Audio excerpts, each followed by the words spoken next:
தந்ததா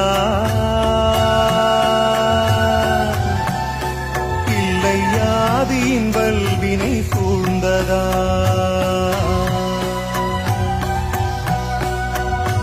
அம்மையும் அப்பனும் தந்ததா இல்லை யாதியின் வல்வினை சூழ்ந்ததா இம்மையை நான் அறியாததா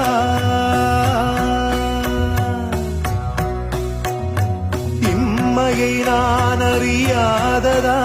சிறு பொம்மையின் நிலையினில் உண்மையை உணர்ந்திட பிச்சை பாத்திரம் ஏந்தி வந்தேன் ஐயனே என் ஐயனே பிச்சை பாத்திரம் ஏந்தி வந்தேன் ஐயனே என் ஐயனே